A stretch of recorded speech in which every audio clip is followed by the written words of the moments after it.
Hello and welcome to Jill Cameron Creations. Today we are looking at the 3D box card tutorial. This is not your typical 3D pop-up box like you see like with the Lawn Fawn dies or other companies that have dies similar to that. This folds flat from the front and it has different layers on the inside that also pop up and allow you to add a bunch of elements. This is a big card. The finished size is 8x5.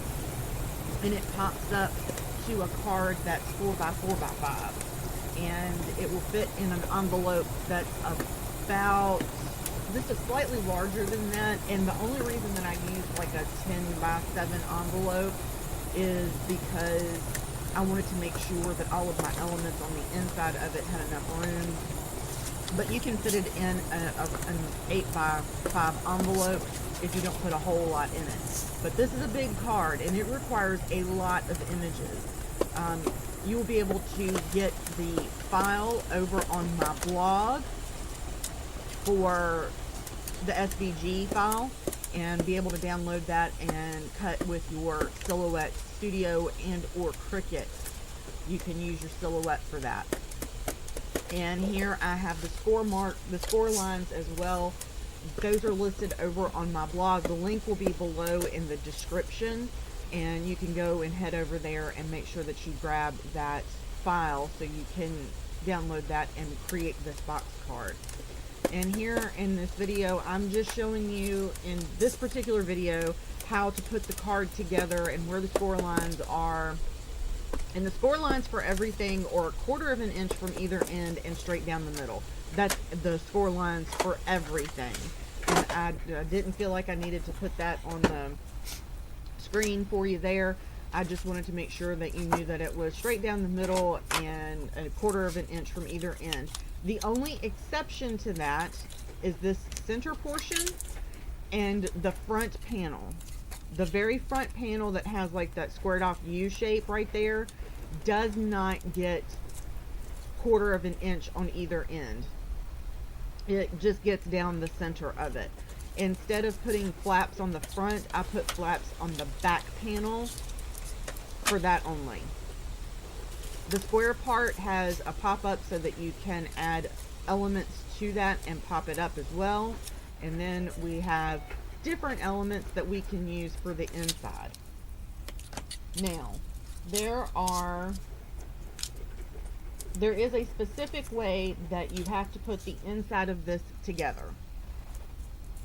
So go ahead and fold all of the pieces so that the V in the middle is opposite the V that you create with the flaps on the end. So you want your flaps to be at 90-degree angle to the inside V part of that little piece.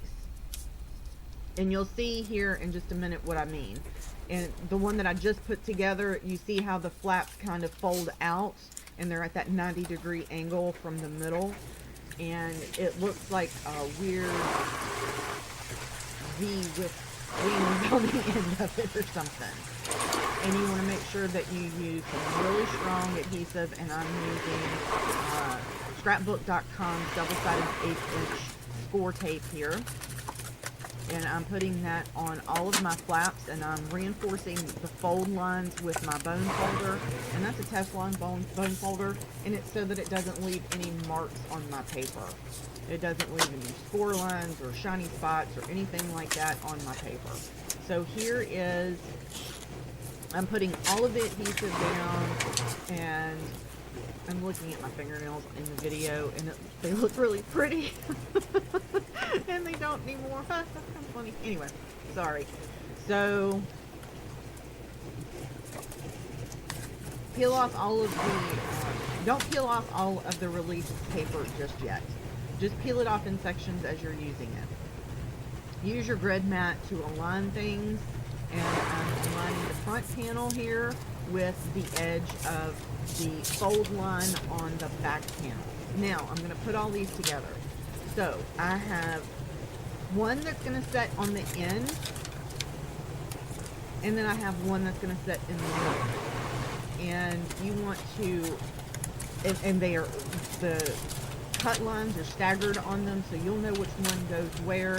And now you see why the flaps on the ends need to be folded out at a different angle, because we have to put this in our box card and inside of our box. Line up the score lines in the middle.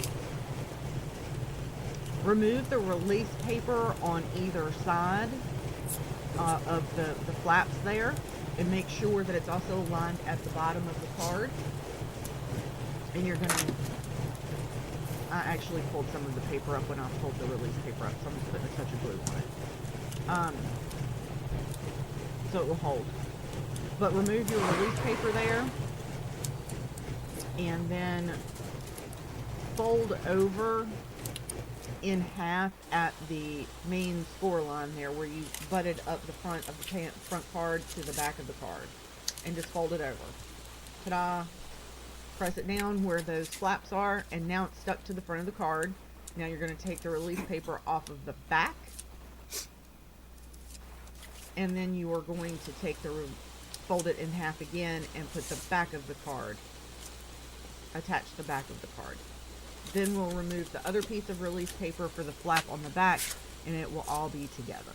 That is how this card goes. Don't forget the link is in the bottom, and then there is going to be a separate video that has me decorating the card. Remember, this is a big card, so it takes a lot of decoration on this. So this is something that you want to make that's going to be a keepsake for somebody. It is absolutely gorgeous. It is so much fun to make. So head over to my blog and be sure to grab that SVG cut file so you can make one of these yourself and add a ton of different elements to it. The link is in the description below so that you will be able to sign up or head over to my blog and grab that SVG file. And if you have any questions along the way while you're making this, just let me know and I'll be happy to answer them. You can find me at Jill Cameron Creations on Facebook, or drop me an email at hello@jillcameroncreations.com. Thanks!